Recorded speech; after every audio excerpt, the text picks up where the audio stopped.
Bem-vindos a mais uma aula. Nessa aula nós vamos falar de dois conceitos, duas características do Hadoop, que é a característica de ser escalável e de baixo custo. Antes de mais nada, vamos entender o que é escalar verticalmente um servidor, que aliás é um processo que a gente faz com as nossas próprias máquinas, com as nossas próprias estações de trabalho sem se dar conta. O que a gente faz? A gente utiliza uma máquina. Quando a gente chega no limite dela, a gente pode até adicionar memória. A gente chegou no limite de processamento, a gente se desfaz da máquina e compra uma máquina nova. Essa máquina nova, por sua vez, é superior à máquina antiga. Então, nesse sentido, você escalou verticalmente. Agora imagine o seguinte, que cada vez que eu faço essa troca de máquina, eu tenho um alto custo de troca de servidores também. Em contrapartida, as máquinas que a gente utiliza no cluster Hadoop são máquinas de baixo custo. Quando a gente está falando de máquina de baixo custo, muita gente imagina um computador doméstico, mas não é isso. O computador doméstico tem hoje de 8 a 16 GB de RAM. A gente está falando de um computador com 512 GB de RAM. São máquinas muito mais baratas comparadas a um servidor comum, porém elas não são máquinas de uso doméstico. Quando nós estamos falando de cluster, você não escala verticalmente um cluster, você escala horizontalmente. O que isso significa? Quando a capacidade do seu cluster chegar ao fim, você adiciona mais uma máquina no final dele. Falando agora de tolerância a falhas e consistência, a consistência é um conceito bem simples, né? É você ler sempre o último dado que foi escrito. Parece óbvio, mas não é, pela seguinte questão. Imagina um cenário em que o Hadoop está escrevendo no cluster e você está lendo ao mesmo tempo. Então, nesse caso, você não teria a última versão do dado. Vamos entender tolerância a falhas e depois a gente vai voltar na consistência, que vocês vão entender bem melhor. O que é a tolerância à falha? Primeira coisa que a gente tem que entender é que tolerância à falha é relacionado ao armazenamento de arquivos e não ao processamento. Quando eu vou armazenar o arquivo, o que o Hadoop faz por trás? Ele vai repartir esse dado em várias partes.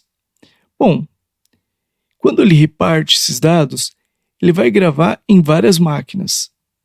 Então, uma parte desse arquivo está em cada máquina. Então, eu tenho uma parte na máquina 1, uma parte na máquina 2 e uma parte na máquina 3. Só que ele faz o seguinte, ele vai replicar esse dado 3 vezes, como se fosse um backup. Então, na máquina 1, eu vou ter a primeira, a segunda e a terceira parte. Na máquina 2, eu vou ter a primeira e a segunda, de forma que eu não tenho duas partes número 1 na mesma máquina, eu não tenho duas partes número 2 na mesma máquina, e assim por diante. Por que isso? Porque se uma parte falhar, uma máquina falhar, ele vai ter esse arquivo em outra máquina. Aí você imagina o seguinte, poxa, eu tenho várias partes do mesmo arquivo espalhadas em várias máquinas. Como é que o Hadoop sabe qual parte corresponde a cada arquivo? O Hadoop ele tem um banco de dados relacional que grava a posição de cada arquivo, ele sabe cada arquivo, a qual arquivo principal pertence, ele sabe onde que está o arquivo em cada máquina, em cada rack. E quando ele precisa, ele resgata aquela parte do arquivo de cada máquina. Então ele armazena de forma distribuída e ainda faz uma réplica, ele faz 3 réplicas da mesma informação para ter tolerância à falha.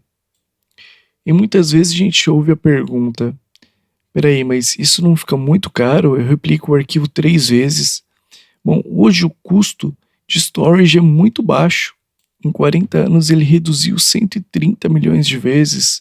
Então a preocupação é muito mais voltada em você ter memória voltada para processamento do que você ter storage. Agora voltando para a consistência. Imagina que eu repliquei essas partes do arquivo. Imagina que eu li a primeira e a segunda está sofrendo alteração. Não, isso não acontece. Todas as partes são gravadas ao mesmo tempo. E esse processo é o que garante consistência.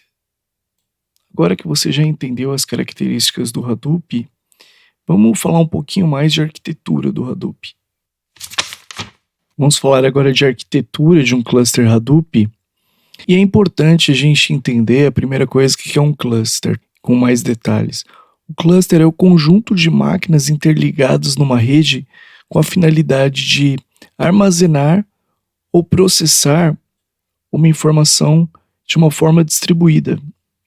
E esse cluster é separado em duas partes. A primeira parte que a gente vai falar são os workers, que em tradução literal, trabalhadores. Cada nó é chamado de data node. Por que é chamado de data node? São nesses nós que ficam contidos os dados e onde os dados são processados. Depois, a segunda categoria que nós vamos ver agora são os masters. Eu tenho dois tipos de master. O primeiro que a gente vai falar é o name node. E o que é um name node? Imagina que eu distribuí todas as informações entre meus workers. Alguém tem que orquestrar tudo isso, ele tem que dizer onde está cada parte do arquivo. Então imagina que esse name node é onde fica alocado o meu banco de dados, que contém o endereço de cada arquivo do meu cluster. Imagina que ele aloca em memória o endereço de cada arquivo do cluster. E cada arquivo ocupa mais ou menos 150 bytes de memória. Então o master, esse name node, está a todo momento respondendo à localização dos arquivos. E o que acontece se a gente perder esse master? A gente não acha mais arquivo nenhum, você perdeu o seu data lake. Mas qual que é a solução para ele não perder esses dados? A gente tem um secondary name node. Esse secondary name node, a função dele é assumir a responsabilidade do name node quando o name node estiver inoperante. Então ele não é um backup do name node, mas sim uma estrutura de tolerância à falha do name node. É muito comum você ver nas empresas diversos name nodes, secondary name nodes, para garantir que você não perca a mesma informação. Nós temos aqui no nosso exemplo 9 workers, mas o Definitive Guide dá um exemplo para a gente de um small cluster, de um cluster pequeno, e esse cluster pequeno iniciaria com 10 nós. Então, se você se deparar com um cluster menor que esse, a gente tem duas situações. Ou o desempenho está abaixo do esperado, ou a empresa não está trabalhando com Big Data. Agora vamos entender como é a nossa interação com esse cluster. Peraí, a gente entra em cada máquina do cluster? Não. A gente tem ligado nessa rede uma máquina chamada Client Node, mas vocês vão ouvir também falando em máquina de gestão ou Edge. Você acessa essa máquina para ter a conexão com o cluster. Então imagine que você vai consultar um arquivo, você vai navegar entre os arquivos do cluster. Você vai acessar o Client Node, vai acessar o HDFS e vai navegar dentro do HDFS. Você não vai enxergar os arquivos particionados dentro dos workers, você vai enxergar um único arquivo e por trás ele está particionado. E com isso a gente finaliza essa ideia de arquitetura do Hadoop. Finalizamos aqui então mais um assunto.